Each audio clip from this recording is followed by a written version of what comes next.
Muy buenos días, queridos alumnos. Llegamos a la última de nuestras clases. Llegamos al final de este recorrido. Hemos pasado por tantos lugares, ¿cierto? Hemos hecho un camino tan arduo de revisión. Y ahora vamos terminando con la psicología integral de la persona, que tiene la gracia, como veníamos conversando antes de iniciar esta transmisión, de que no viene a reemplazar o a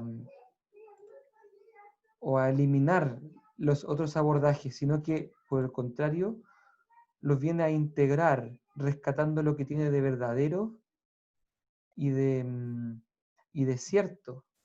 Los viene a rescatar y les coloca así dentro de un marco antropológico, que es esta antropología que tanto estudiamos en la escuela, desde el cual se puede entender en cuál es la dimensión en que cada uno de estos aporta.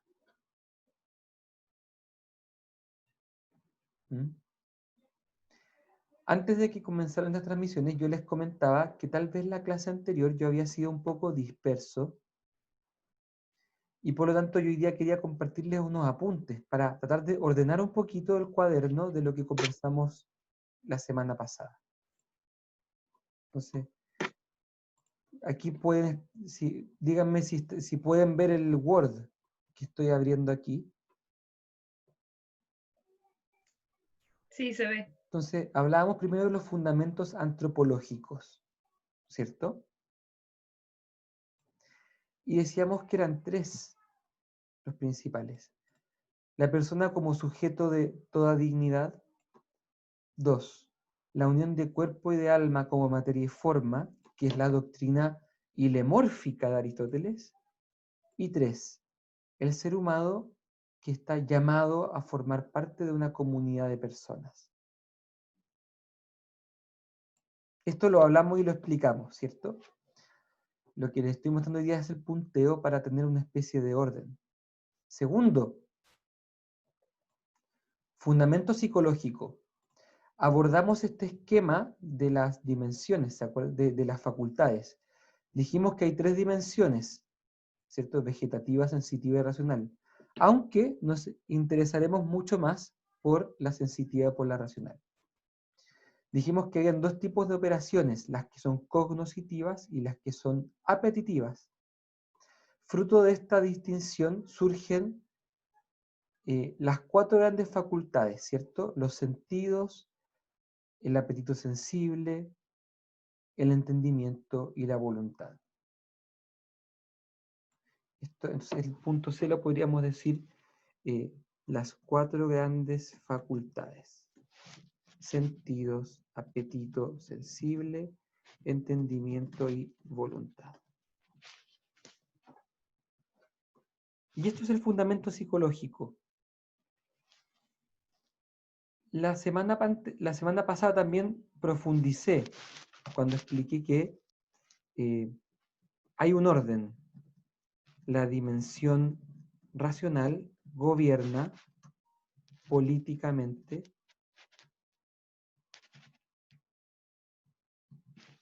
sobre la dimensión sensitiva, ¿cierto? Y explicábamos que esto se podía desordenar.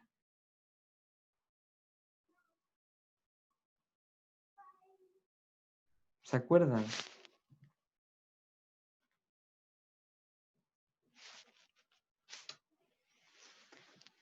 Después de eso, atención, voy a introducir un nuevo, o sea, un orden distinto, un esquema distinto. Yo les hablé de las tres armonías, ¿se acuerdan? La armonía interior, es decir, la armonía con uno mismo, la armonía exterior con la realidad y la armonía con los demás, la armonía que podríamos llamarle social.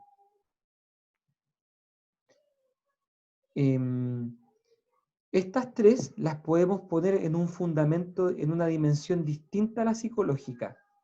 Podría llamarse fundamento ético. ¿Por qué ético? Porque la ética es el estudio de lo que hace feliz y perfecciona al hombre.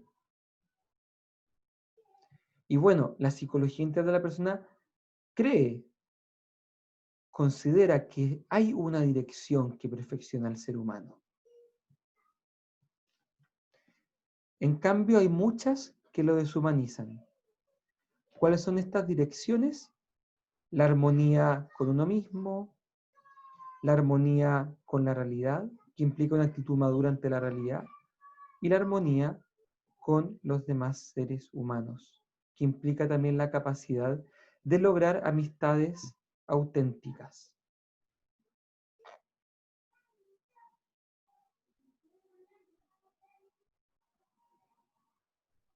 ¿Cómo vamos hasta acá? Dentro de la armonía intrínseca, conversamos sobre las 4 estructuras de acción, a saber, virtud,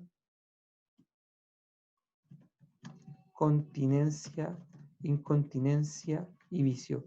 Lo hablamos, ¿cierto? Virtud, continencia, incontinencia y vicio.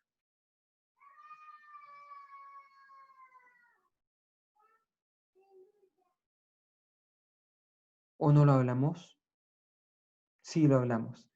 Dijimos que la virtud era el que actuaba por razón y con afecto, el continente por razón y contra afecto, el incontinente por afecto y contra la razón, y el vicioso por afecto y con la razón desordenada. Y decíamos que en el virtuoso había verdadera armonía interior. Alguien preguntó, ¿será que el vicioso también tiene armonía? Claro, porque no se contradice su dimensión sensitiva y su dimensión racional. Quizás sí, pero falla en esta, en la armonía con la realidad, porque el vicioso se hace ideas torcidas de cómo son las cosas.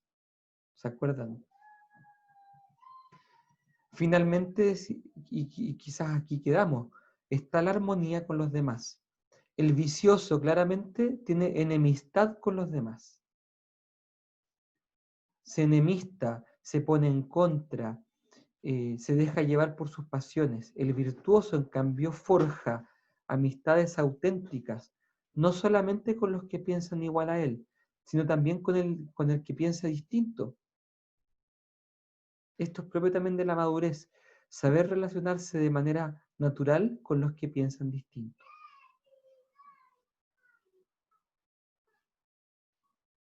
¿Cómo vamos hasta acá?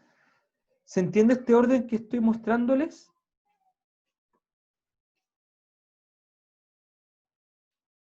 He clasificado los 3 tipos de armonía en un fundamento que ya no es el psicológico, sino que es el fundamento ético, para que quede un poco más ordenado. Bien. Espero que con esto les esté ayudando a tener más orden y no más desorden. Estoy tratando de ordenar y organizar lo que conversamos el jueves pasado, porque no quiero que se queden con la cabeza hecha una ensalada. Les prometo que este punteo además lo subiré a la página web para que ustedes también puedan tenerlo. Entonces, ahora vendría aquello en lo que yo quiero profundizar y que en parte ya hablamos la semana pasada, que es la enfermedad psíquica, que va a ser como un 4.º punto, ¿cierto? Ya no es un fundamento, está el fundamento antropológico, el psicológico y el ético. Ahora vamos a hablar de la enfermedad psíquica. Decíamos que en principio, o diré, que la enfermedad psíquica es un desorden en la dimensión sensitiva que obstaculiza el gobierno de la razón. Entiendo que esto también lo dijimos, ¿cierto?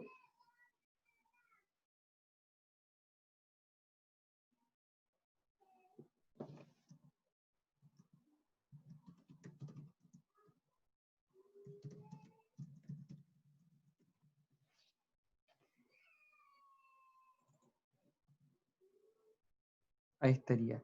¿Qué es la enfermedad psíquica? Es un desorden de la dimensión sensitiva que obstaculiza el gobierno de la razón. ¿Por qué decimos que es de la dimensión sensitiva? Porque hay algo que se ha desordenado en la parte afectiva. Hay algo que impide que la persona se gobierne. Pongamos el ejemplo, pongamos cualquier ejemplo psicopatológico. Por ejemplo, llega un paciente que tiene ansiedad social, le cuesta hablar en público.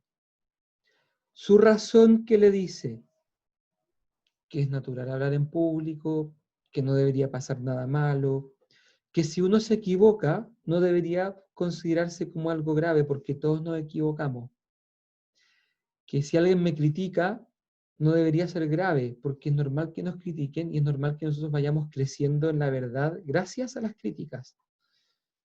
En fin, racionalmente podemos saber muchas cosas, pero a la hora del que hubo, cuando estoy allí a punto de entrar a hablar, como se dice en buen chileno, se me hace, me cuesta, me tirito entero, empiezo a imaginarme que todos se van a reír de mí, empiezo a experimentar una ansiedad tremenda, empiezo a sentir que me falta el aire, que el corazón me palpita, que no me controlo, que se me empieza a tiritar el ojo, que todo el mundo se va a dar cuenta, que me quedo en blanco, y entonces escapo de la disertación. Fíjense, claramente aquí hay un conflicto interior. Conflicto entre una dimensión sensitiva que está evitando el riesgo de hablar en público versus la parte racional que dice que no hay ningún riesgo severo, que incluso los fracasos pueden ser leídos como aprendizaje. En fin, la dimensión racional lo tiene clarísimo, pero la dimensión sensitiva se revela.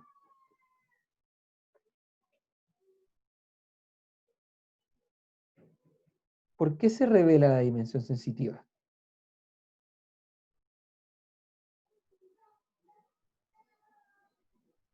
Puede revelarse por dos motivos. Voy a ir complementando el punteo. Consiste en un conflicto entre la dimensión racional y sensitiva. Se manifiesta un afecto desordenado. Por ejemplo, este temor que es exagerado a hablar en público. ¿De dónde proviene este desorden de la dimensión sensitiva? Puede venir de dos partes. Puede venir de la costumbre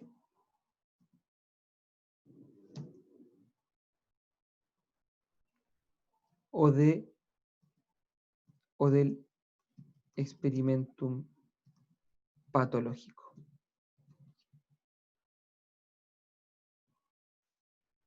Ahí sí. ¿De dónde proviene este desorden de la dimensión sensitiva? Puede venir de la costumbre o del experimentum patológico. ¿Qué significa que provenga de la costumbre? Que la persona se ha acostumbrado toda la vida, por ejemplo, a no hablar en público. Pero en realidad, si se lo propone un poco, si alguien le convence y le anima, lo supera. ¿Cierto? En este caso, esto se supera con trabajo voluntario.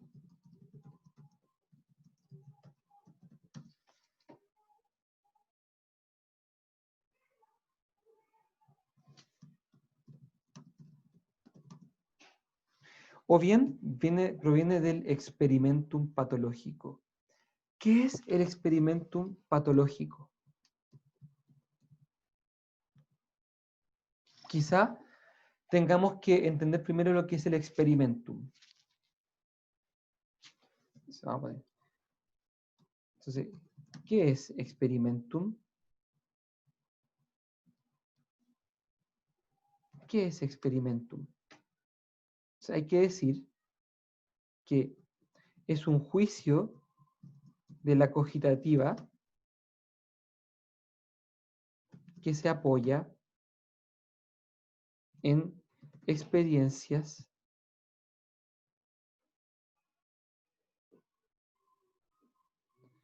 semejantes almacenadas en la memoria.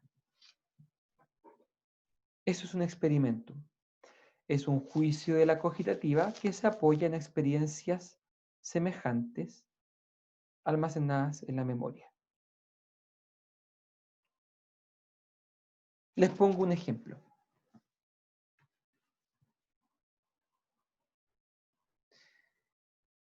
Este ejemplo me gusta ponerlo porque es demasiado claro y yo creo que todos alguna vez han estado cerca de él, ¿cierto? Pepito, 13 años, octavo básico, va a su primera fiesta. Viene de un colegio que da lo mismo, donde no han habido fiestas antes y va a su primera fiesta y está muy ansioso de cómo le va a ir, si es que va a lograr como acercarse a alguna mujer, si es que va a lograr que le acepten bailar, si es que acaso va a ser rechazado.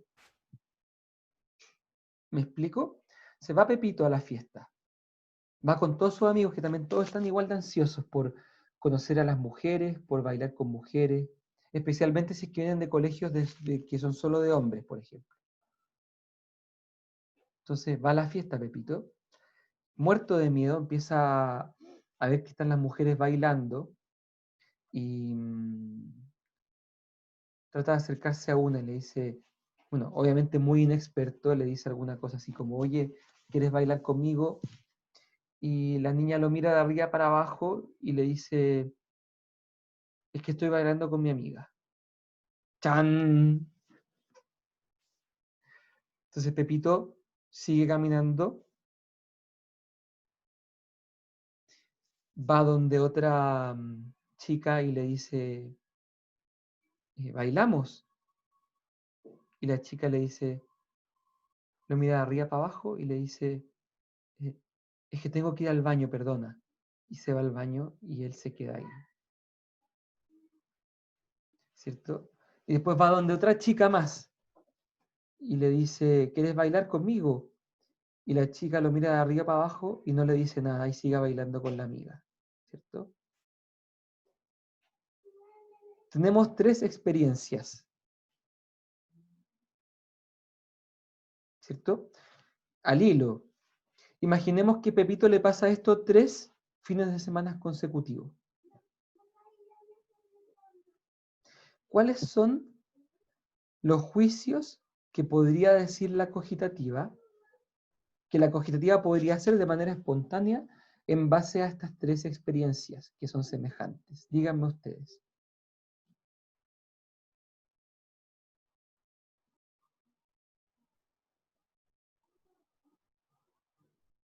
¿Qué juicio podría ser la cogitativa? No soy atractivo. Muy bien, ahí hay un juicio posible. ¿Qué otro juicio podría hacerse la cogitativa?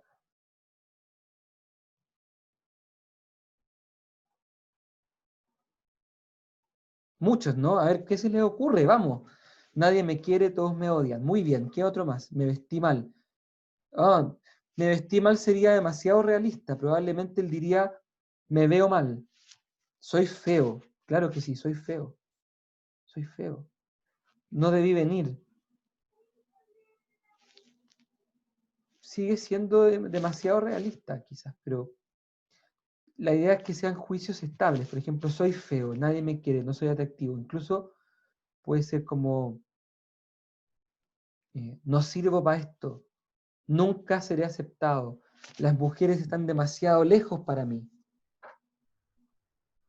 Ahora bien, díganme ustedes, estas ideas, soy feo, nadie me quiere, ¿son ideas racionales o son como ideas automáticas que surgen de manera espontánea.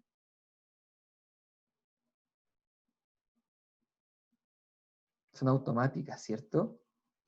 No es que, porque si el chico se sentara a conversar con una persona cualquiera, esa persona le diría, pero Gil, no te compliques de más, son tus primeras fiestas, además, ¿cómo sabes si no son todas esas gallas, todas fome? Y además, bueno, hay que ir aprendiendo. Haber fracasado en una fiesta no significa que va a fracasar en las demás. Esto es algo que se aprende, etcétera. Además que hay otras mujeres también que quizás no están en la fiesta y que quizás se llevarían muy bien contigo. También ellas están como con toda esta presión de sacar al galán, de no sé qué. Entonces, no dejes, uno le podría aconsejar a este chico, no dejes que estas primeras impresiones te duelan tanto. ¿Se entiende? Pero no importa, esto no es racional, esto es sensitivo, es automático. Este juicio lo hace la cogitativa. Y como decíamos, se apoya en experiencias semejantes almacenadas en la memoria. Aquí tenemos un experimentum. ¿Cuál sería el experimentum? Lo traduzco. Soy feo, soy indeseable, no soy capaz. Peor todavía si es que en esa fiesta Pepito mira para el lado y ve que todos sus amigos están bailando con alguna mujer y que incluso alguno ha logrado algún tipo como de beso o de caricia o de abrazo. Probablemente esto haría que Pepito se hunda más y que piense, todos mis amigos pueden, hay algo fallado en mí, hay algo malo en mí y podría ser todavía peor. Esto es un experimentum y este experimentum es importante rescatar lo que todos me respondieron por el chat. No es racional, es automático, lo formula la cogitativa en base a las experiencias que siguen un cierto patrón, ¿cierto? En la primera fiesta me rechazaron, en la segunda fiesta me rechazaron, en la tercera fiesta me rechazaron, luego soy rechazable. Y decía que estas experiencias, por la definición, están almacenadas en la memoria. Surgen algunas preguntas por el chat. Profe, ¿existe la resistencia al experimentum? Es que como que se me ocurre un caso típico que uno ve que pareciera que no conoce la sensación de fracaso por más de que lo rechacen. Claro, el problema es que el experimentum que tú tengas primero, por ejemplo, si es que por primera vez tu sensación, tu experiencia de ir a fiestas es mala, probablemente esa sensación de que fue una mala experiencia va a ser el filtro a través del cual vas a leer todas las próximas experiencias. Entonces, imaginemos lo siguiente. Pepito, después de 3 fiestas fracasadas, y digo fracasadas porque Pepito las siente fracasadas, va a una junta a la cuarta, va al cuarto fin de semana lo invita a una junta. Y en esa junta hay varias chiquillas, y él termina la junta conversando largo, una media hora con una de ellas, hablando de la vida, de la carrera, bueno, estoy en el colegio hablando del colegio, del deporte, y se intercambian teléfono. En mi época uno se intercambiaba el celular, no sé. Ahora, bueno, quizás el WhatsApp, el mail, no sé, ¿cierto? ¿Qué pasa si es que vas donde Pepito después de la cuarta experiencia y le preguntas qué piensa él de sí mismo? ¿Seguirá Pepito pensando que es feo? ¿Seguirá Pepito creyendo, pensando que él no es suficiente para una mujer? ¿O será que esta cuarta experiencia le va a cambiar?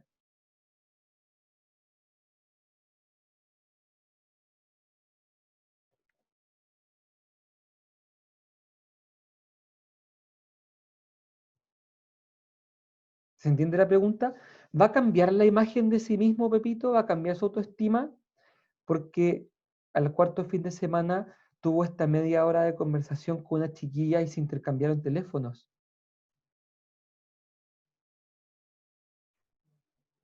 Sí cambia, dice una persona. puede cambiar, ya no pensará lo mismo.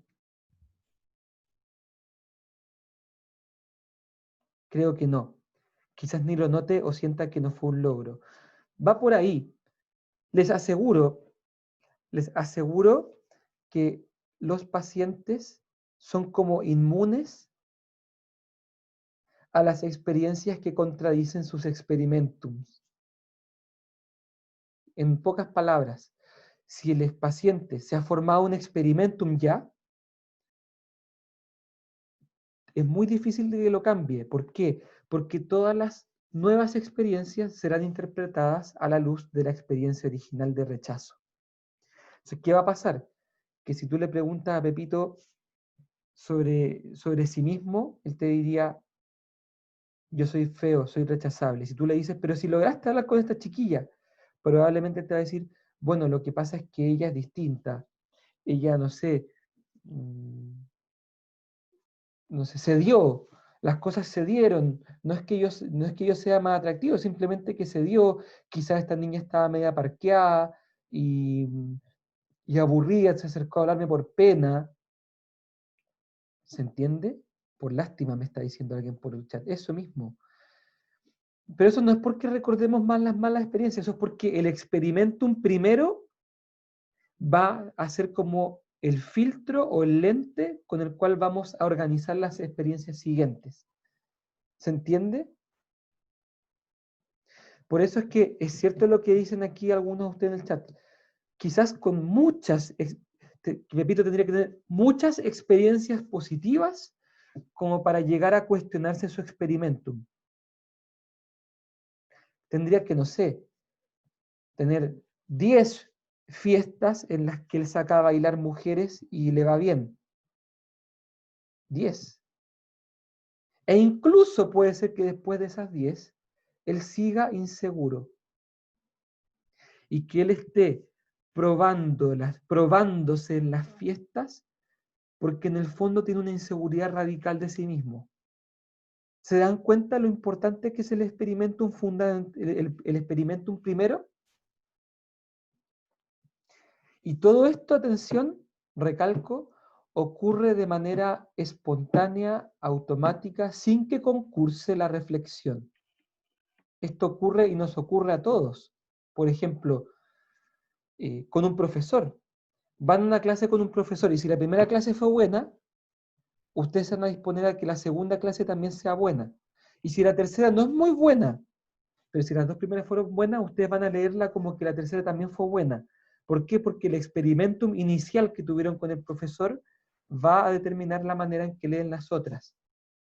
De ahí también que esto ocurra con las amistades o con las personas. Se dice que la primera impresión es fundamental en la relación que yo tendré con alguien. O sea, si alguien en mi primer contacto me cayó bien, yo tenderé a mirar todo lo que haga como algo bueno y a perdonarle sus errores. En cambio, si alguien me cayó mal, voy a tender a evaluar todas sus cosas buenas como que si fuesen apariencias y tenderé a juzgarle mal. Porque el experimentum primero, de alguna manera, fija una pauta de interpretación de lo sensible. Apliquemos esto ahora a la psicopatología. Imaginemos que alguien está, por ejemplo, que alguien está con algún problema pongamos otra patología, depresión.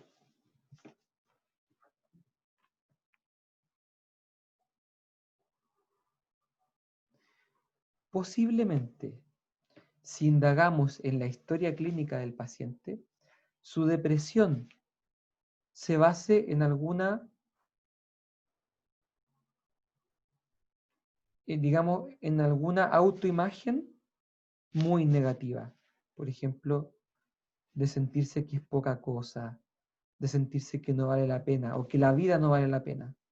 Si tú te remontas a su historia y a su memoria, tendrás necesariamente que encontrar cuándo fue la primera vez que esta persona sintió que la vida no valía la pena o que él como persona no valía.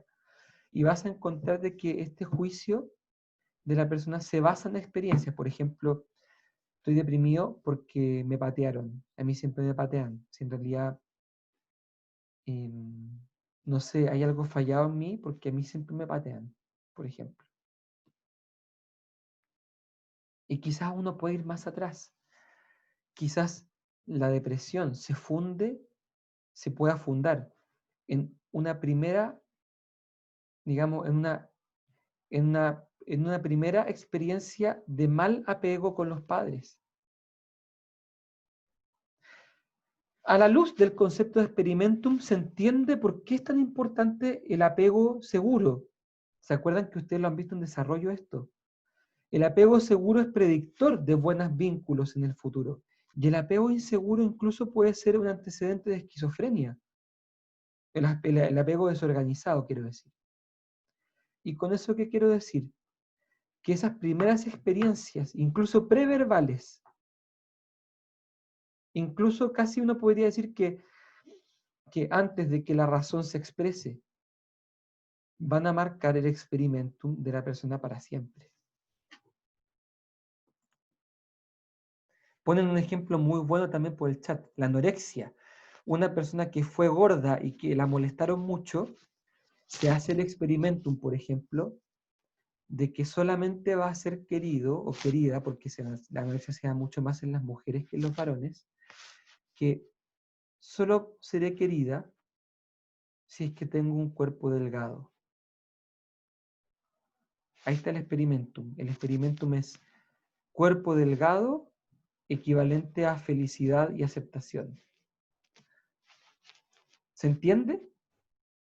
¿Se entiende mejor lo que es el experimentum? Entonces, en resumen, es un juicio de la cogitativa, y con esto quiere decir, voy a poner entre paréntesis, esto quiere decir que es automático, espontáneo, que se apoya en experiencias semejantes almacenadas en la memoria.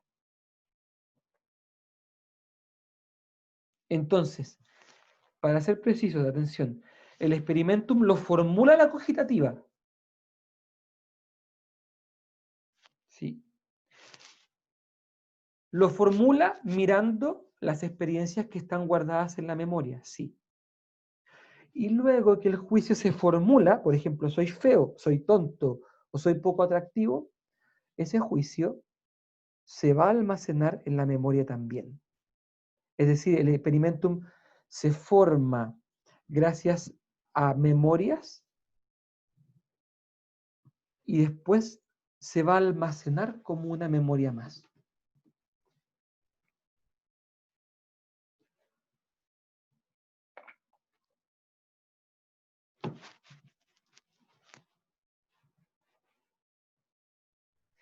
Bien, esto que acabo de hablarle a ustedes es experimentum, ¿cierto? El experimentum, atención, ojo, el experimentum puede ser en todo sentido. El experimentum puede ser el experimentum que tengo con el McDonald's, el experimentum que tengo con el chocolate, el experimentum que tengo con la lluvia.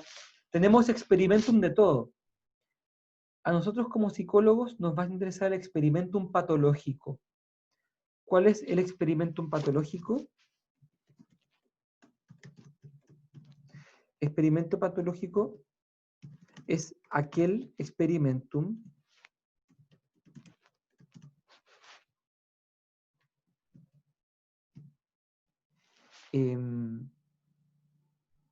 que digamos que se distancia de la realidad.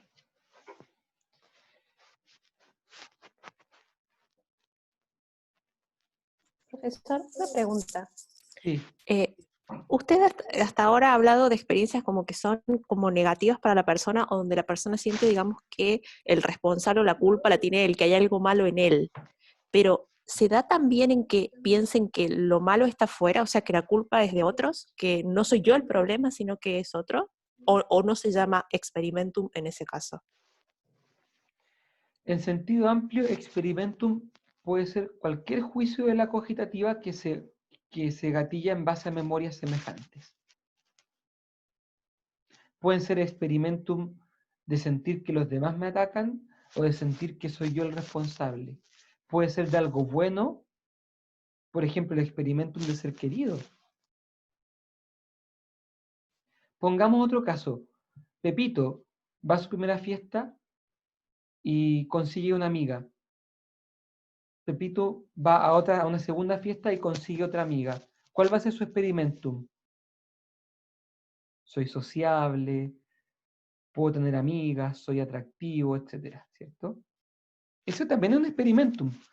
Lo que pasa es que ahora vamos a entrar al experimentum patológico, que es el experimentum que se distancia de la realidad. ¿Y qué quiero decir con eso? Es un experimentum que de alguna manera contradice la realidad.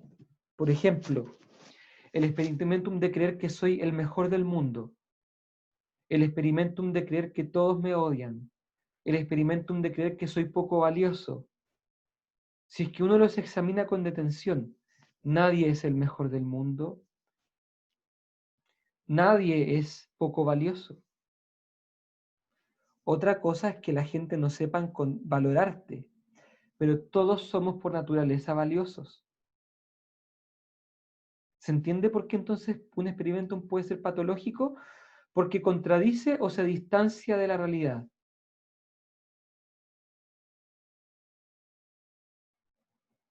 Posiblemente experimentum patológico sea soy el mejor y soy el peor. Un experimentum realista sería aquel que dice soy mejor que varios y soy peor que varios. Soy bueno para esto y para esto no tan bueno. Un experimentum realista logra armonía con la realidad, como sugiere un compañero en el chat. Un experimentum patológico es irrealista,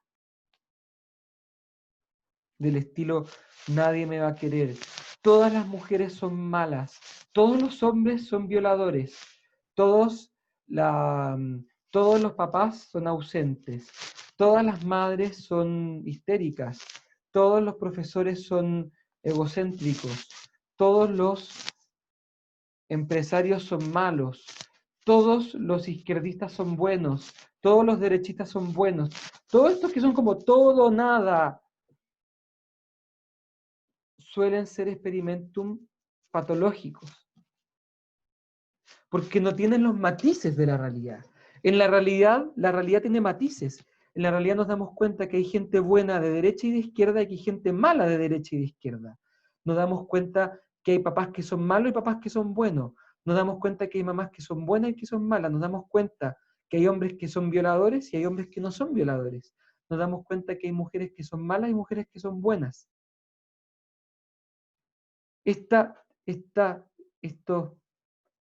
Estos matices, ¿quién los nota? El entendimiento. El entendimiento se da cuenta de que la realidad tiene matices. Al experimentum a veces le cuesta, porque si uno ha tenido malas experiencias o experiencias demasiado sesgadas, entonces el experimentum se va a distanciar de la realidad.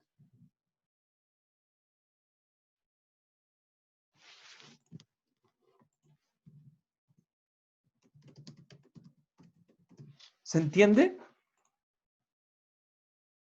Sí, profe. Súper. Hay dos maneras, y aquí el tercer punto, hay dos maneras de experimentum patológico. Puede ser un éxtasis hacia el placer o un éxtasis hacia el dolor.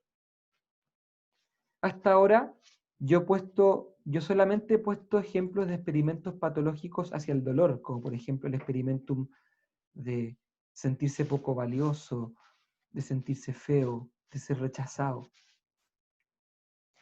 Pero hay algunos experimentos que son placenteros, como por ejemplo el experimentum que provocan las drogas. Las drogas hacen que la persona experimente una sensación tan positiva que nunca la va a poder olvidar de positiva.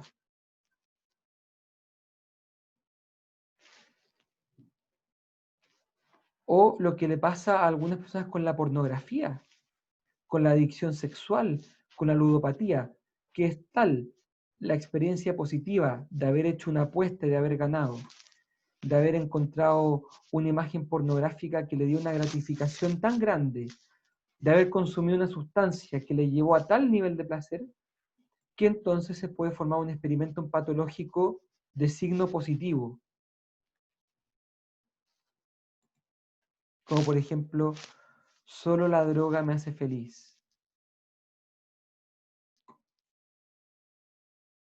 ¿Se entiende?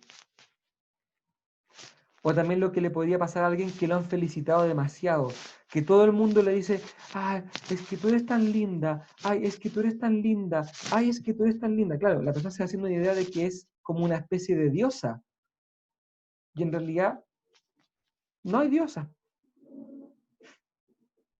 El día que alguna persona no la encuentre tan bonita, se va a deprimir, ¿se entiende? O a la persona que le han dicho, es que tú eres tan inteligente, es que tú eres tan inteligente, es que tú eres tan inteligente, ay, es que tú... Entonces se hace un experimento patológico de inteligencia superior y después la realidad le va a desengañar. ¿Se entiende? Entonces, ¿qué Sí, pasa? profe. Este experimentum, que está almacenado en la memoria y que está formado en la cogitativa, va a influir en el modo como se perciben todos los estímulos, en el modo en que se valoran tales estímulos y por lo tanto en los afectos que van a surgir. Esto lo voy a notar. Este experimentum influye en el modo que se percibe los estímulos, en cómo se valoran y, por tanto, en la afectividad que surgirá de ellos. Si una persona con un experimento negativo va a tender a interpretar todo negativamente, a valorar todo negativamente y entonces a sentirse bastante triste. Y por eso es que esto es tan patológico, porque no se va a revertir con experiencias tan fáciles. Y porque incluso la persona se puede dar cuenta de que tiene un error adentro de sí. O sea, ¿cuántos pacientes llegan a la consulta, por ejemplo, TOC, que dicen, yo me doy cuenta que es ridículo lo que me pasa, me doy cuenta, pero no puedo evitar lavarme las manos 3 veces al llegar a la casa. Y ahora con el COVID, no puedo evitar cada vez que cruzo el umbral de mi puerta, sacarme toda la ropa, ducharme 2 veces, desinfectar la ropa 2 veces antes de atreverme a usarla de nuevo. ¿Me explico? La persona sabe que es ridículo, pero aunque lo sabe, no lo puede cambiar. En pocas palabras, y aquí hace el punto G, debido a este experimentum, la razón no logra gobernar la sensibilidad como normalmente, o sea, como está llamado a hacerlo. No puede gobernar la sensibilidad como está llamado a hacerlo. ¿Por qué? Porque la sensibilidad se ha vuelto autónoma. Es como que el día de mañana, por ejemplo, la Araucanía se vuelva autónoma y se vuelva un Gualmapu, el país mapuche. Desde ese momento, el país de Chile no va a poder nunca más gobernar sobre ella. ¿Se entiende? La sensibilidad como que se independiza, gana autonomía y ya no puede ser movida por la razón. Y ahora sí estamos frente a una patología psíquica.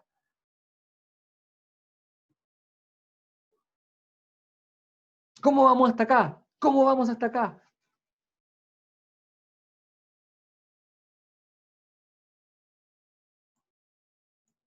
Muy bien, profe. Si yo les pregunto la próxima semana en la solemne, ya todos se conectan con el temor, y les pongo, ejemplo de experimento patológico de éxtasis hacia el placer es, 2 puntos.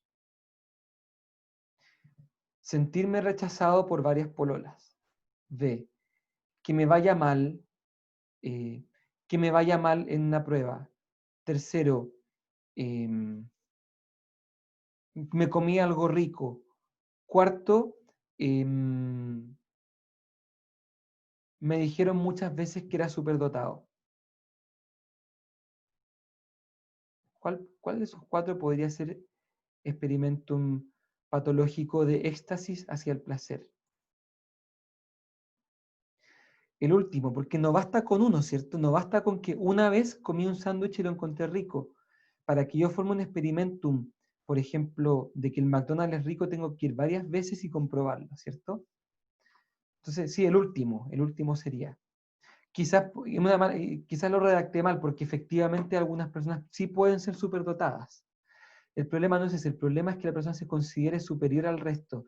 Soy superior a los demás porque soy inteligente. Eso podría ser un experimento patológico. Porque sabemos que no porque alguien sea más inteligente va a ser superior a los demás como persona, ¿cierto? Bien, bien. Chicos, nos va faltando lo último, que es, obviamente después de todo esto que les he mostrado acá, la pregunta a ustedes ya va surgiendo, va apareciendo aquí en el chat. Profe, dice aquí una compañera, ¿es muy difícil en terapia revertir esto? Obvio, todos queremos saber, profe, pero cuéntenos, ¿cómo se trabaja esto en terapia? ¿Se puede? ¿Se puede revertir?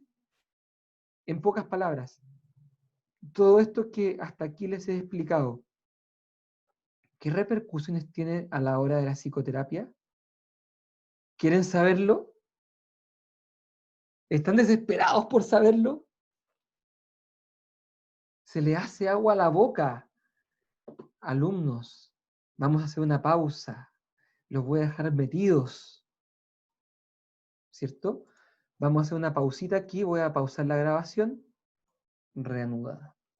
Estimados, el módulo pasado veíamos esta síntesis de la psicología integral de la persona y nos preguntábamos, ¿cómo se traduce esto a la práctica? ¿Cuáles son las implicancias prácticas? O como también podríamos decir, las implicancias psicoterapéuticas, porque la psicoterapia es la aplicación práctica de la psicología. Entonces vamos a volver a la pantalla que les estaba compartiendo. ¿Les muestro o no les muestro? Oso. Entonces, estos 4 puntos tienen que tener algún tipo de bajada, ¿cierto?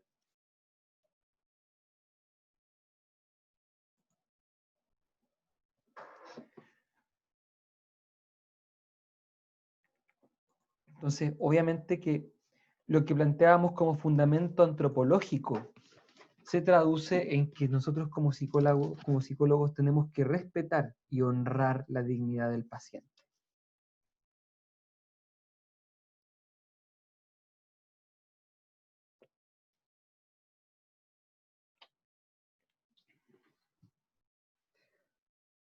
Esto sigue siendo abstracto, pero esto se traduce en una actitud de respeto hacia el paciente, de cuidado hacia el paciente, de estar atento a no pasarla a llevar,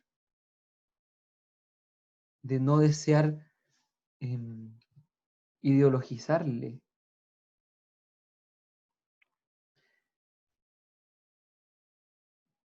Y también de aquí brota esta confianza en que el paciente será capaz también de encontrar un camino en la vida.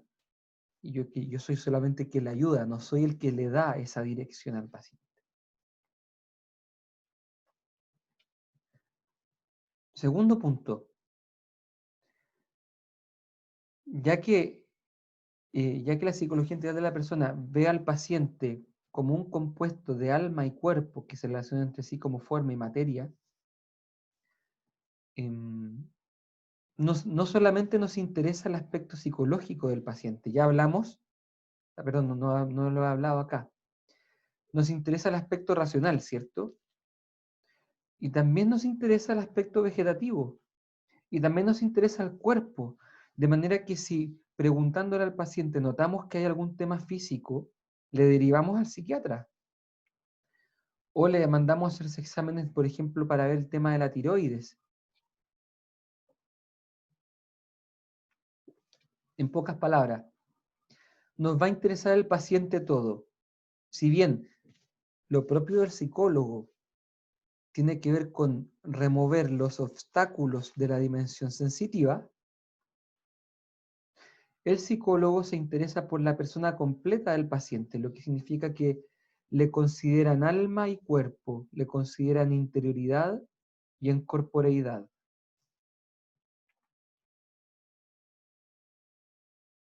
Tercero, a partir de esta comprensión de las facultades, entendemos que en el paciente hay una jerarquía de potencias dentro del alma. Bueno, esto no es ninguna novedad.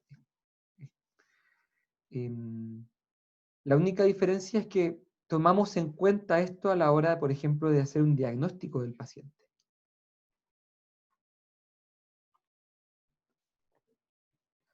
Cuando le diagnosticamos, nos interesa saber en qué está cada una de las potencias del alma.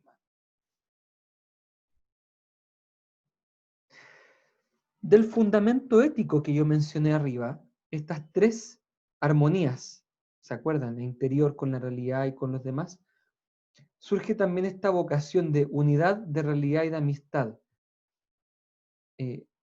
con la cual hay que confrontar al paciente. Cuán coherente eres contigo mismo, cuán coherente eres con la realidad y cuán coherente, o sea, y cuán bien eres capaz de llevarte con los demás. Esto es importante porque en este aspecto ético, la psicología integral de la persona no cree que en esto quepan muchas opiniones. O sea, si el paciente llega y dice en la consulta, a mí no me interesa tener amigos, yo como psicólogo integral de la persona voy a tener que explicarle a él cuáles serían las consecuencias de no tener amigos. Y explicarle cuál es el rol que tiene la amistad en la vida personal. ¿Por qué? Porque como psicólogo integral de la persona estamos convencidos de que el ser humano no puede llegar a su plenitud de su salud psíquica si es que primero no logra esta unidad interior, la unidad o acuerdo con la realidad y la unidad con otras personas.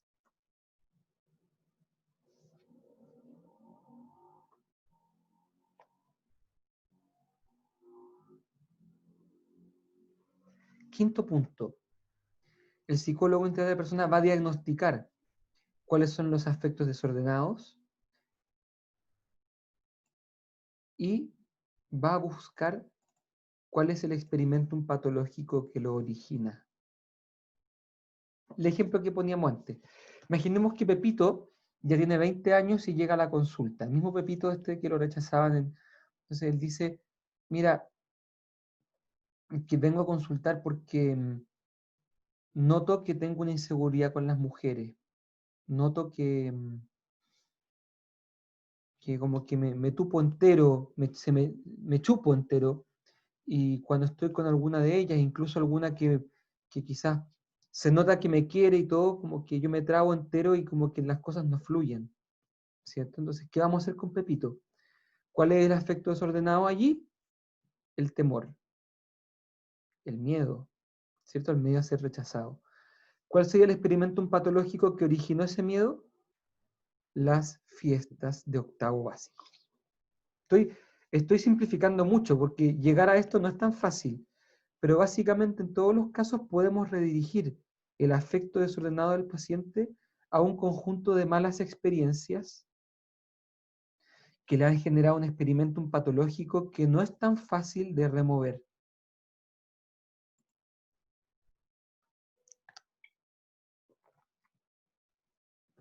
La pregunta que hicimos al final del módulo pasado. ¿Se puede cambiar el experimento patológico? Respuesta, sí.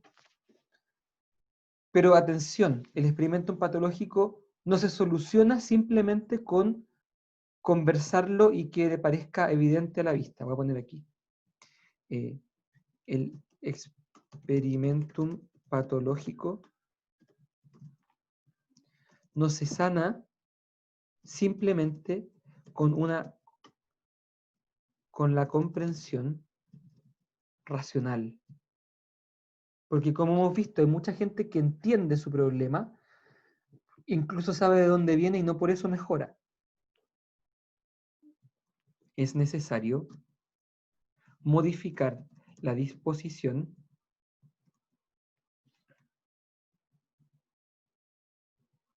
de la sensibilidad. Específicamente, modificar el juicio de la cogitativa mediante el establecimiento de un nuevo experimentum. Entre paréntesis, que sea realista. ¿Cómo logramos que aparezca este nuevo experimentum en el paciente? Si no basta con la comprensión racional. Cuando digo no basta, significa que la comprensión racional es importante, pero que no basta. Entonces hay que usar aquí las herramientas técnicas.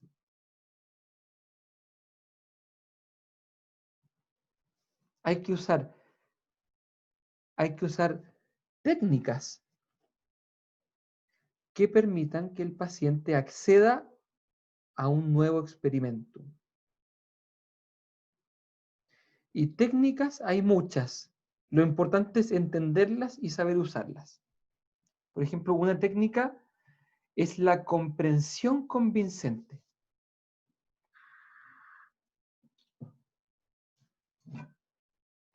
O comprensión convencida.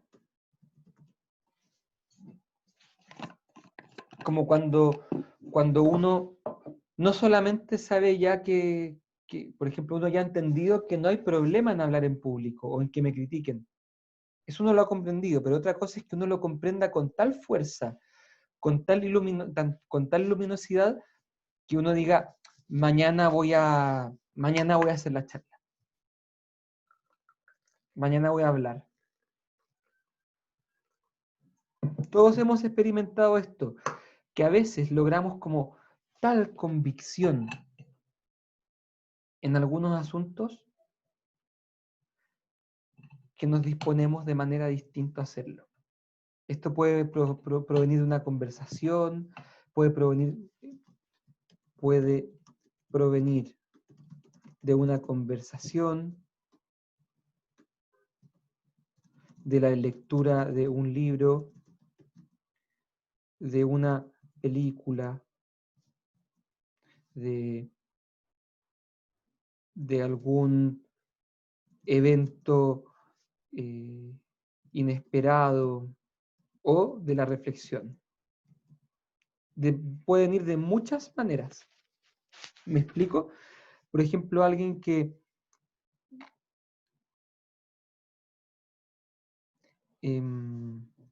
ve una película inspiradora y se decide a cambiar. Alguien que conversa con un amigo, se pone a llorar, el amigo le dice justo en ese momento una frase que le cala y entonces la persona se dispone de manera distinta. Algún evento inesperado, por ejemplo, un accidente. Un accidente puede hacer que la persona más tímida se mueva y haga cosas por rescatar a la persona que está sufriendo.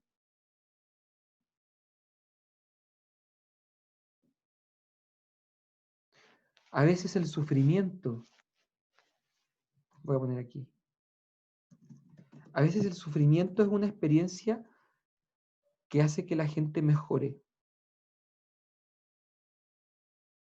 Echarse un ramo puede ser para algunos una experiencia que le anime a decir, no volveré a repetir esto. ¿Me explico? O sea, hay experiencias, conversaciones, lectura que nos pueden convencer de un cambio. Pero atención, qué es lo propio de esto? No es solamente entender, sino que convencerse. Voy a anotar eso. Es más que entender, es convencerse. ¿Se entiende? Profe, Adelante. pero ¿qué pasa cuando es como de corto plazo. Por ejemplo, la persona dice, sí, voy a cambiar, pero no sé, le dura un día. Buena.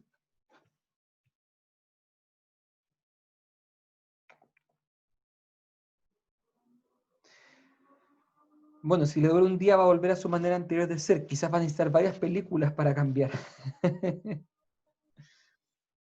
Puede ser, por eso es que a veces digamos que la convicción no siempre funciona del todo, pero hay que decir que muchas veces funciona.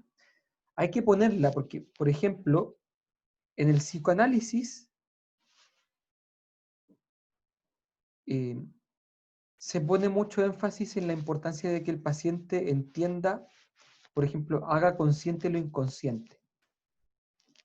Según el psicoanálisis, bastaría con hacer consciente lo inconsciente para que la persona cambie. Según Alfred Adler, bastaría con que el neurótico se dé cuenta de su oculto plan de vida para que no lo pueda sostener más. ¿Me explico? Entonces, hay psicólogos, hay corrientes psicológicas que basan el éxito de su terapia en la posibilidad de que el paciente se convenza de algunas cosas. Y funciona, efectivamente funciona. Pero hay otras herramientas más. Por ejemplo, el rescate de las experiencias que el experimentum ha aislado. Por ejemplo, traer a colación que Pepito tiene varias amigas, que Pepito ha pololeado, que Pepito en esa cuarto fin de semana sí hizo una amiga con la que habló media hora y se intercambiaron teléfonos. De alguna manera tratar de contrastar a Pepito con su propia experiencia.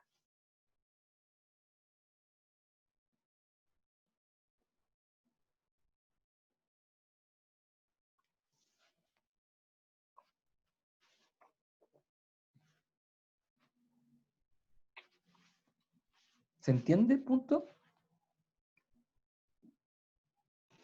Sí, profe, sí se entiende. Excelente. Gracias. Después, la teoría cognitivo-conductual pone mucho énfasis, por ejemplo, en las tareas. ¿Qué son las tareas? Son ciertas actividades que el psicólogo le pide al paciente que haga entre una sesión y otra. Por ejemplo, también está el autorregistro, en que se le pide al paciente, por ejemplo, que todos los días, al final del día, anote cuáles son los eventos que le refuerzan su idea de ser tonto y cuáles han sido los eventos que le refuerzan su idea de que no es tonto. Entonces, el paciente, si empieza a examinar con atención su vida cotidiana, se va a ir dando cuenta que él no puede ser la persona más tonta del mundo. Y le va a ayudar mucho que todos los días lo compruebe. Esta comprobación diaria de que sí es capaz de sacar un azul, de que sí es capaz de entender una clase, de que sí es capaz de no sé qué, y en medida que él está atento también, de manera que intenciona su atención hacia ese tipo de eventos, le va formando un experimento nuevo. Entonces el psicólogo a la sesión siguiente le puede decir, mira, anotaste 3 motivos por los cuales eres el más tonto del mundo y anotaste 15 motivos por los cuales no eres el más tonto del mundo. Y se leen. Por supuesto que un paciente leyendo 15 motivos por los cuales no es el más tonto del mundo, y en el contexto de terapia, no puede negarlo, no puede interpretarlo todo mal. ¿Me explico? O sea, tan confrontado con la realidad, de manera tan cruda, el paciente se va a sentir, va a tener que estar como forzado, incluso sensiblemente, a reconocer que las cosas no son como él siente.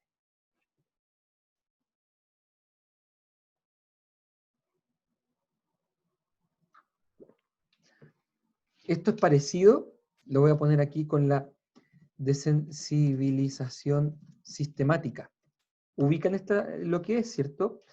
Es, por ejemplo, para la fobia, alguien que tiene fobia a cualquier cosa, por ejemplo, a las polillas. Entonces, la desensibilización sistemática propone que la aproximación gradual a la polilla le va quitando el temor a la persona. Entonces, primero, por ejemplo, con una foto de una polilla. Se le pide a la persona que tome la foto de la polilla, que mire la foto de cerca. Por supuesto que al principio de la sesión le va a dar mucho miedo, pero después de estar media hora hablando de la foto de la polilla, la va a ver, ya le va a parecer que no es tan atemorizante como al principio. Hasta que hay un momento en que la foto se la va a pasear. Después, una polilla disecada. Va a ver la polilla disecada, le va a dar mucho miedo al principio, pero después de estar 40 minutos viendo la polilla disecada, ya no va a sentir temor, se va a acostumbrar. Y así se va avanzando hasta que un día ya se expone a la polilla real. Por eso se llama desensibilización sistemática, porque uno va como perdiendo la sensibilidad al estímulo de manera sistemática. Esto también ayuda a cambiar el experimentum. ¿Por qué? Porque si al principio yo le temía a la polilla de una manera tan potente, después de que he visto la foto durante media hora, mi experimentum de la foto cambia, porque ahora la veo y no me pasa nada.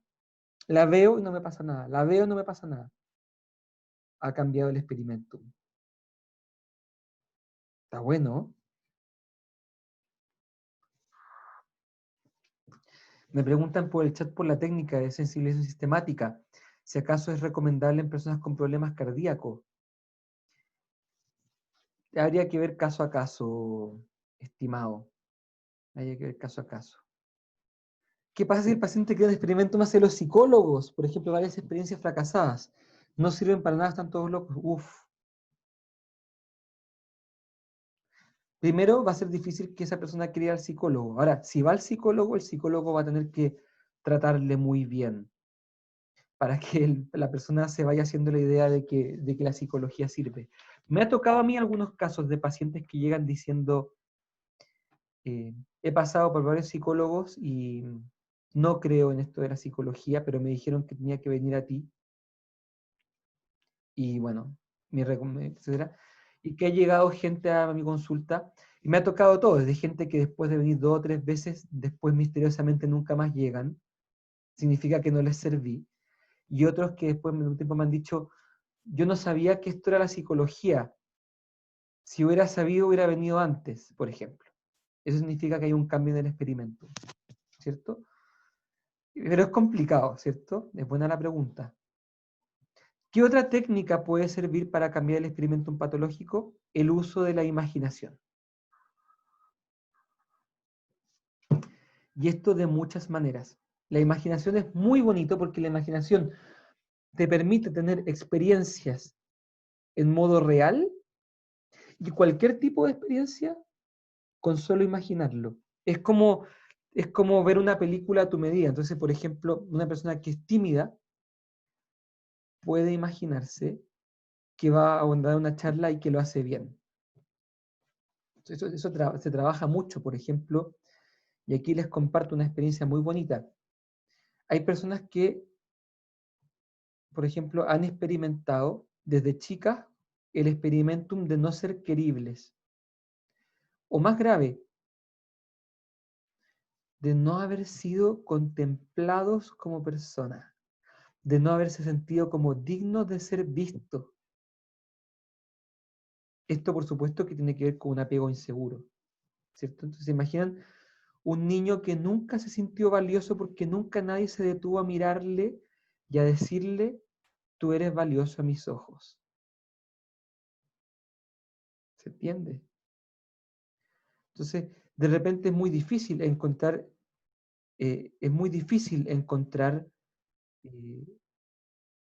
cuál es el experimentum fundante, porque prácticamente la vida entera de la persona es un experimentum de que no es valiosa. He tenido experiencias muy bonitas de pacientes, en los cuales yo le hago imaginarse, por ejemplo, que el paciente como adulto va a visitar al paciente como niño. Por ejemplo, al paciente como niño que estaba en el recreo del colegio solo mirando como todos los compañeros jugaban y a él nadie le quería. Y entonces le digo a él como adulto que se imagine que va a visitar a él como niño y que él como adulto le trata bien, le compra algo rico en el kiosco, le saca a conversar, le, le contiene, etcétera, etcétera, etcétera. Hace poquito estaba con un paciente en esto, entonces el paciente me comentaba que el niño, ¿cierto? Que era el mismo paciente pero niño, estaba muy angustiado en el colegio, entonces él como adulto lo toma, lo agarra del brazo y se lo lleva del colegio a un lugar donde el niño se quería sentir seguro, que era una plaza. Entonces se llevaba al niño a la plaza y le dejaba jugar. Y jugaba con el niño. Entonces en un momento el niño se le acerca al paciente y le dice algo así como, nadie había querido jugar conmigo. Y le da un abrazo. El niño al adulto. Y el paciente, mientras me está contando esto, empieza como a llorar, a mares. Porque claro, porque él es el adulto, el paciente, este adulto grandulón, 30 y tantos años, es el adulto, pero a la vez es el niño. Él me decía, el que está llorando es el niño. Yo estoy recibiéndole un abrazo. Mientras estaba llorando, ¿cierto? Él decía que él le daba este abrazo al niño y le decía, no te preocupes porque yo siempre voy a estar contigo, le decía al niño. ¿Cierto? En fin, después del abrazo sigue jugando con el niño, después de eso va a dejarlo a su casa, se despide de él y le dice que cualquier cosa que le llame porque él siempre va a estar disponible. Se despide de esta imaginación y vuelve a la consulta. Fíjense lo potente que puede ser una imaginación, el uso de la imaginería. Es muy bonito porque a la sesión siguiente, este mismo paciente vuelve a ver al niño y lo encuentra jugando con sus compañeros en el colegio. Lo encuentra integrado. Y cuando él lo llega a saludar, el niño lo ve, lo saluda y sigue jugando. ¿Se dan cuenta lo simbólico que es esto? No es otra cosa que el uso de la imaginación para propiciar nuevas experiencias significativas, pero en la consulta.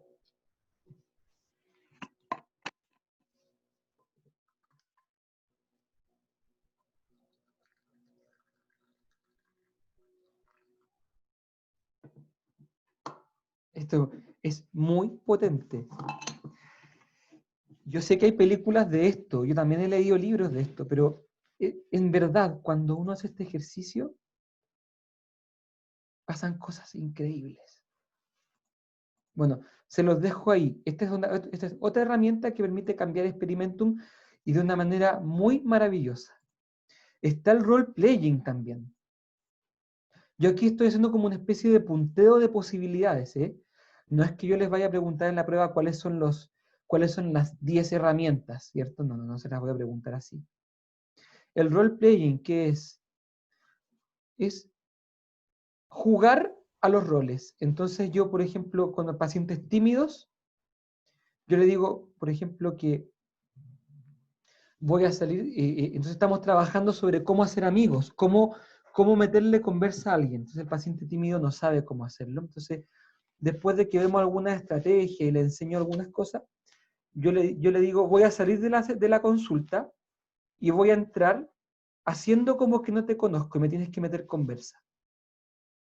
Entonces, yo salgo de la consulta, no sé, me saco la chaqueta, hago algún cambio y vuelvo, y llego serio y espero que él me meta conversa y que funcione. Y al principio se tupe entero porque no sabe hacerlo. Entonces después le digo, a ver, esto lo hiciste bien, esto no funcionó. Salgo de nuevo y le digo que de nuevo me meta conversa.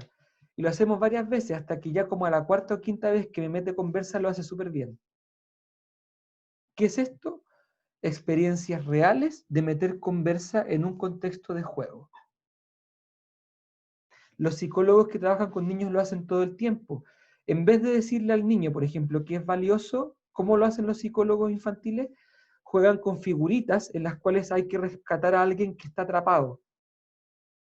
Entonces, el psicólogo infantil juega con el niño, por ejemplo, aquí hay algunas figuritas que dicen, no lo rescatemos, total, él da lo mismo. Pero entonces aparecen otras figuritas que dicen, no, a mí no me da lo mismo, yo lo quiero rescatar. Se van con las figuritas y le rescatan. ¿Qué están haciendo? De manera simbólica, decirle a la parte sensible del paciente, en este caso el niño, que él es valioso y que vale la pena jugársela en un rescate por él.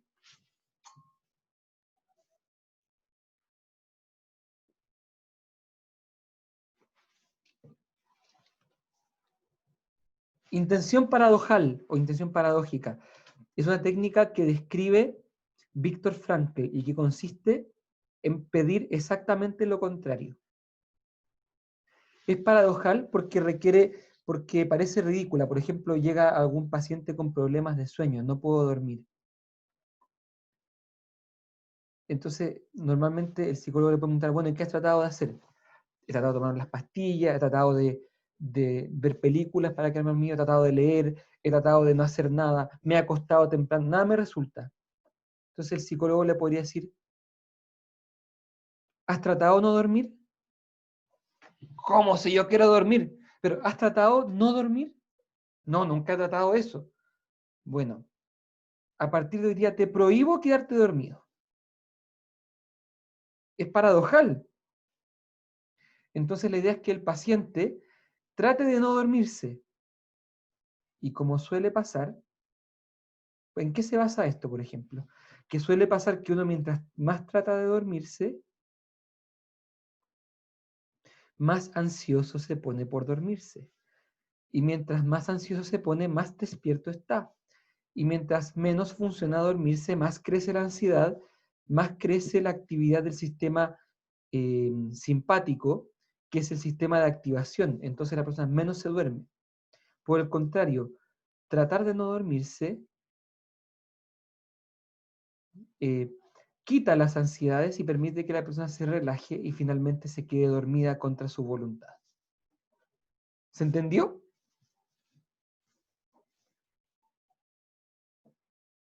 Dos más.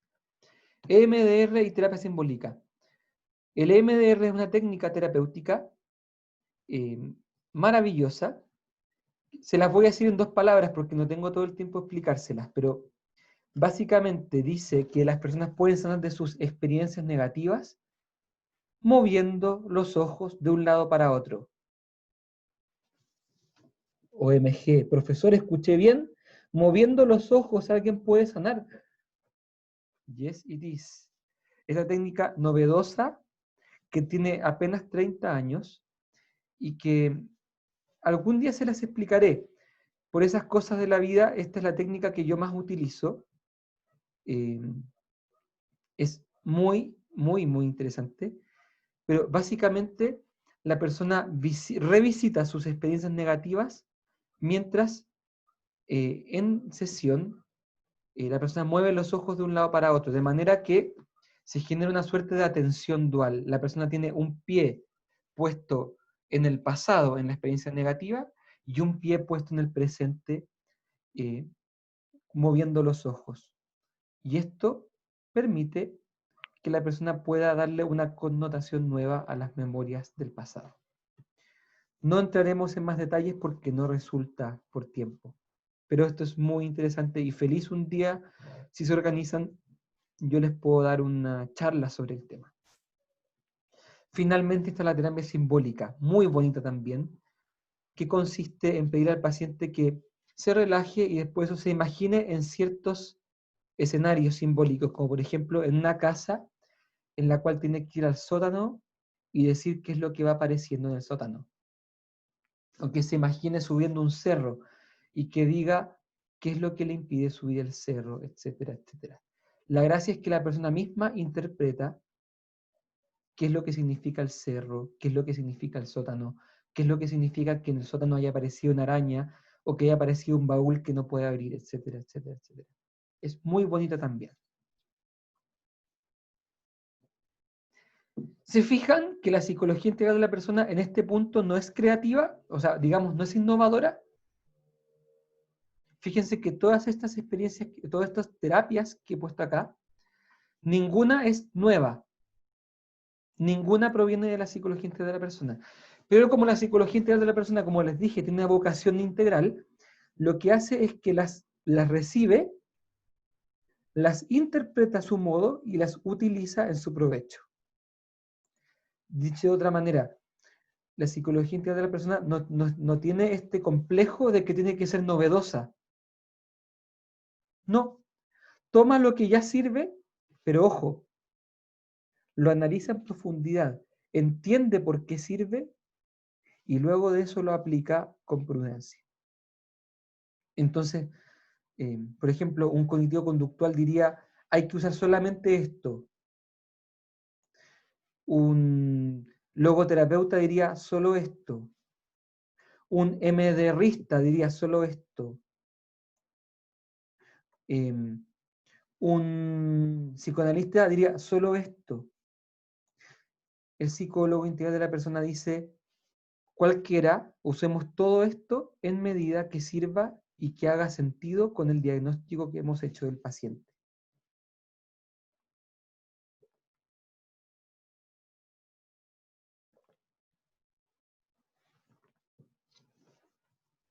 Este Word lo voy a subir de todas maneras. Lo voy a subir a las 12:26, una vez que hayamos terminado. Profe, y acuérdese de subir la clase magistral, porfis. No la tengo. Solamente tengo la grabación de la clase que ya está subida al canal de YouTube. Pueden revisarla allí, la clase magistral. Pero no tengo el PowerPoint, no lo tengo. Tengo solamente la grabación de la clase. Bien. Y con esto vamos cerrando la materia que considera la psicología integral de la persona. Me interesa que ustedes noten que de alguna manera la psicología integral de la persona, como dice la palabra, integra gran parte de las cosas que hemos visto en las teorías de personalidad, poniendo cada cosa en su sitio. Así como Martínez Chavarría decía el martes, que todas las causas que se han comentado pueden tener como algún sitio o desde alguna parte, y no que todas compitan con todas, del mismo modo la psicología integral de la persona no hace competir todas las herramientas y todas las cosas, sino que cada una la pone en su sitio. Profesor, una pregunta que no recuerdo si la dijo. Adelante. ¿Dónde surge o quién la propone o quiénes son como los principales exponentes? La psicología integral de la persona, como ustedes deben saber, es la propuesta o es la línea que tiene la Escuela de Psicología de la FINIS.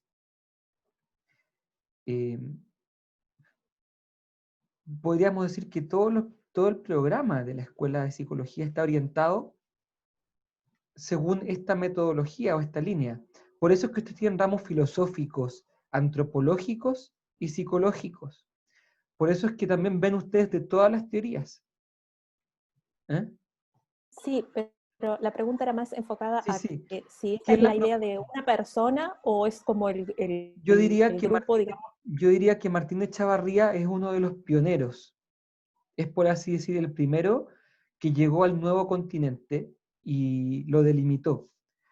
Y yo diría que la escuela de los psicólogos chilenos, por ejemplo, Klaus Droste, Benjamín Suazo y otros más, han sido fundamentales en lograr darle una identidad plenamente psicológica.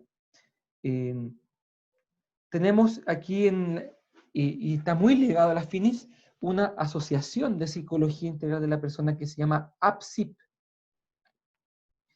En ella están todos los que he mencionado. También está el doctor Pablo Verdier, que es muy importante. Y podríamos decir que es una metacorriente psicológica que no tiene un solo autor, que de hecho está en elaboración. Y de hecho, de alguna manera, ustedes forman parte de esta elaboración. Y ustedes están muy invitados a involucrarse en esto, a aprender de esto y a ahondar. Aquel de ustedes que quiera es muy bienvenido, porque esto no es una especie de corriente que esté cerrada o que lleve demasiados años, o que tenga un solo autor, que sea como el papi. Aquí no hay papis. Aquí estamos entre varios haciendo un esfuerzo por esta integración que es tan difícil y tan dura y que se ha hecho a tan duras penas a lo largo de tanto tiempo. Por lo tanto, no es una escuela que esté determinada o cerrada, está en desarrollo y no hay un solo padre fundador. Somos muchos psicólogos los que estamos involucrados en ella y en hacerla crecer.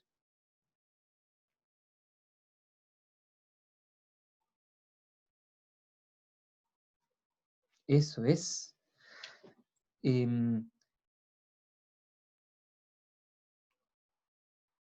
Hay aquí una pregunta también muy interesante en el chat. Profe, quizás lo dijo, he tenido un problema, mala conexión.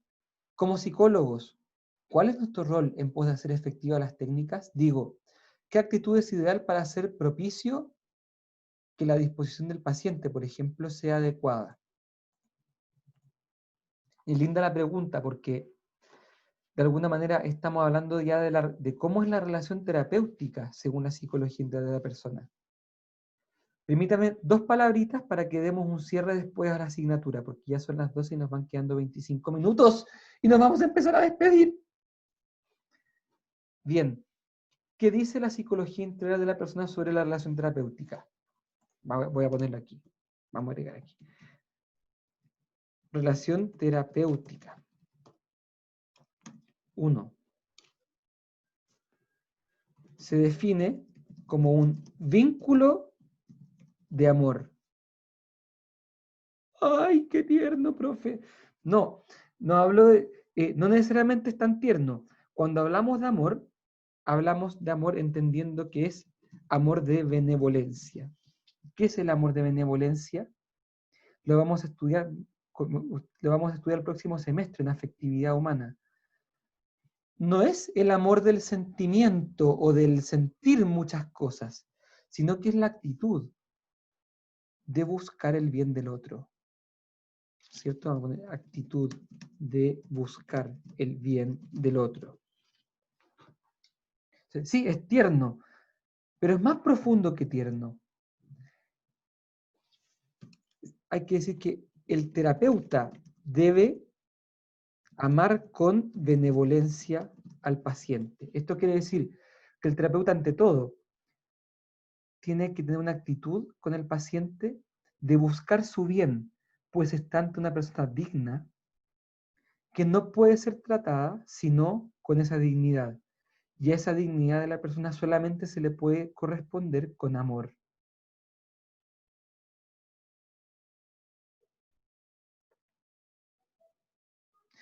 Eso quiere decir que el terapeuta no tiene pacientes por la plata.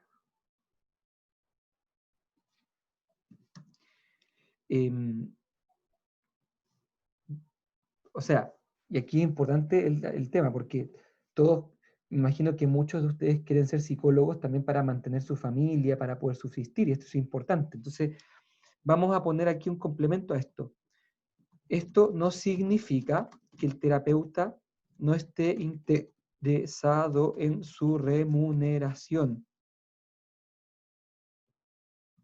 sino que esto último está supeditado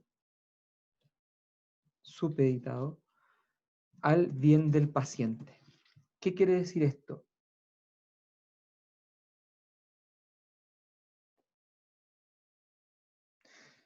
Quiere decir que nos interesa que seamos remunerados, nos interesa incluso aprender de los pacientes, pero eso no puede primar.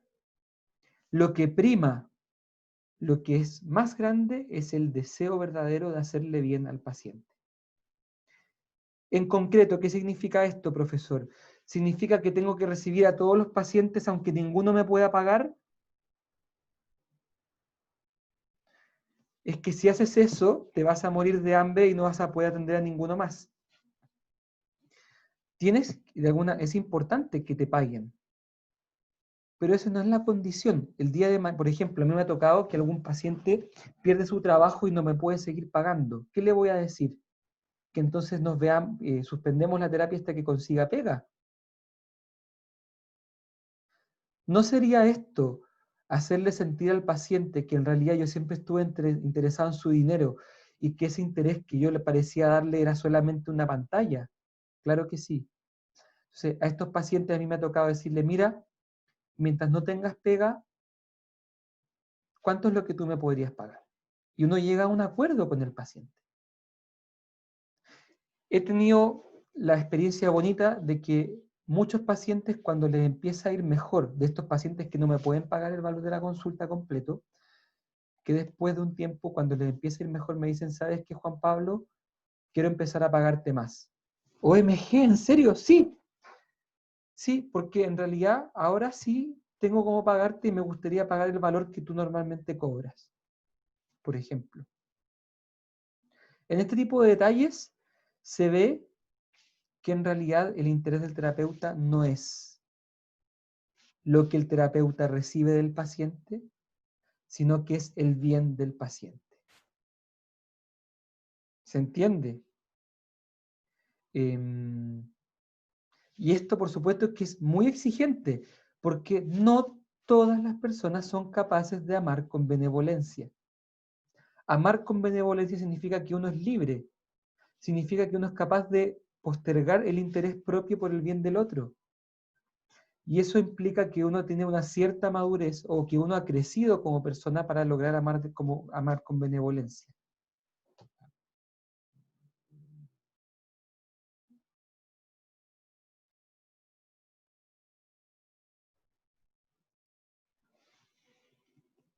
Ahora bien, esto es de parte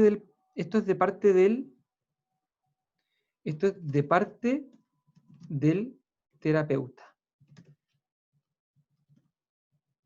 ¿Qué pasa de parte del paciente?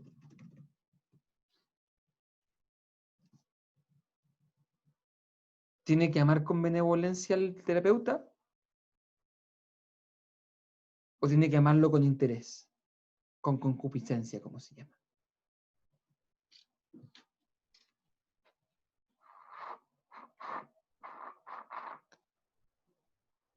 ¿El paciente ama al terapeuta porque el terapeuta le es útil? ¿O el paciente ama al terapeuta porque el terapeuta es digno en sí mismo y el paciente le quiere hacer un bien al terapeuta?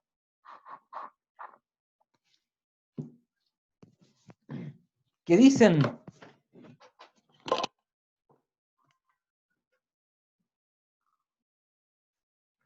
Porque le es útil, porque le es útil. Bueno, van buscando un sí. Claro que sí. Es natural, bueno, es natural que, incluso deseable que el paciente ame con interés al terapeuta. ¿Cierto? De hecho, es importante porque si algún día o el psicólogo no le sirve al paciente, el paciente no puede seguir con el psicólogo como una especie de fidelidad. El paciente debería buscar otra ayuda. Ahora bien, con el tiempo y gracias al vínculo, es natural que surja algún grado de benevolencia hacia el terapeuta. Y esto es signo de salud mental. Algún grado, digo. Es decir, por ejemplo, que el paciente se interesa por el terapeuta, le pregunta cómo está, a veces le saluda con más cariño, si es que sabe que al terapeuta le gusta, no sé, algún tipo de café, a veces algunos pacientes me han traído un café rico, y esto está bien, siempre y cuando no se pierda el vínculo sanador, que es un vínculo que es de amor, dijimos, pero es un vínculo asimétrico, ¿cierto? Porque el terapeuta tiene el rol de ayudar y el paciente de ayudado, ¿cierto? Es asimétrico.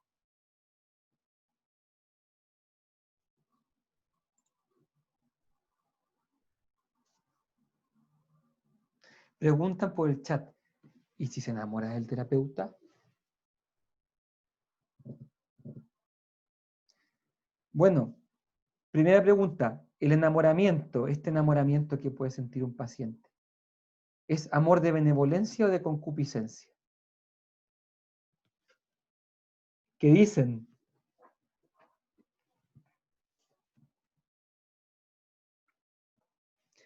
¿El enamorado quiere por interés o quiere por desinterés?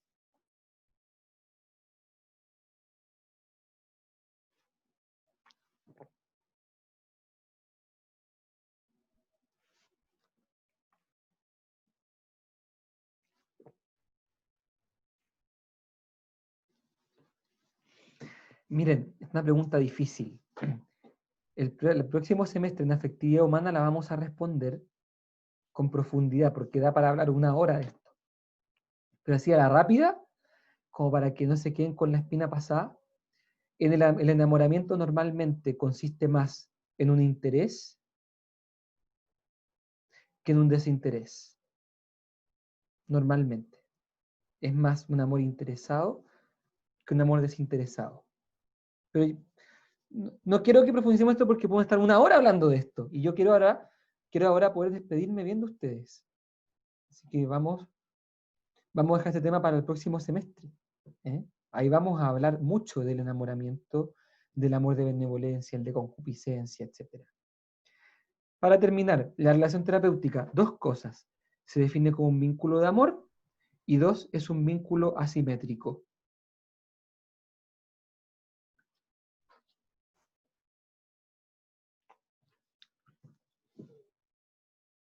Dudas, Profe, preguntas. Adelante, Estefanía. si, si el paciente, por ejemplo, nota que la terapia ha sido efectiva, eh, puede y se siente como agradecido, ¿eso se refleja como amor o no necesariamente es lo que está como usted explicando? Normalmente la gratitud hace brotar amor benevolente. O sea, un paciente cuando está agradecido aprecia al terapeuta más allá de la utilidad. En ese sentido va entrando en la dinámica de la benevolencia y es signo de salud mental. Es lindo eso, cuando el paciente está agradecido, se va formando un vínculo de cariño que va más allá de la utilidad.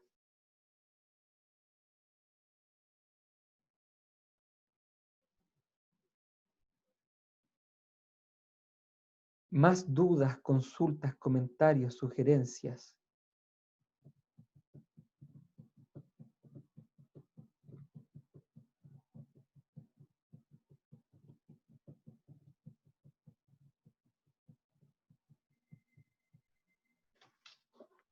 Entonces, alumnos, voy a dejar el Word aparte. A ver, aquí hay unas preguntas en el chat. El experimentum, ¿de dónde viene? El experimentum es un concepto del que ya habla Tomás de Aquino. ¿Mm? Él no habla del experimentum patológico, habla del experimentum, ¿cierto? Nosotros hemos rescatado este concepto de Tomás de Aquino y hemos agregado la noción de patológico. Entonces, ¿quién lo desarrolló? Lo desarrolló Tomás de Aquino en conjunto con los comentadores de la obra de Aristóteles. Averroes, Avicena, por ahí por el siglo XII y XIII. Ahora, experimentum patológico es un concepto nuevo, que de hecho fue acuñado por el doctor Verdier, y que refiere a esto de un experimentum que se aleja, se distancia, es contrapuesto con la realidad. Profe, de aquí no lo vemos hasta 4º año. Miren, próximo semestre, bueno, la buena noticia es que el próximo semestre tenemos afectividad humana. Son 3 secciones y yo estaré a cargo de 2 de ellas. Perfecto. Entonces, lo bueno es que muchos nos seguiremos viendo y podremos seguir compartiendo harto. Y después de eso saltamos hasta cuarto año. En cuarto año, en seminario de textos, vamos a estudiar juntos. Yo ahí tengo una sección. Estudiaremos juntos los aportes de Freud, Rogers, Adler y Viktor Frankl. Pero no les voy a decir allí qué es lo que ellos dijeron. Vamos a leerlos. Vamos a ver por boca de ellos qué es lo que ellos dicen. Para que no nos cuenten cuentos. Para que cuando estés en el carrete y te encuentres con alguien que diga, oh, bueno, estudié psicología, yo también. Oye, y bueno, tú cachai que Freud no sé qué, tú, momentito, eso que dices tú es del Freud de la primera etapa, porque el Freud de la segunda etapa dice esto otro, en tal texto, OMG, ¿cierto? Y entonces, wow, realmente te lo paseas, ¿cierto? Porque la idea es que tú conozcas a los autores, sobre todo a los más importantes. Esto es importante porque, por ejemplo, muchos dicen, no, es que Freud es un pansexual, no sé qué. Sí, pero en la última etapa ya no es pansexual.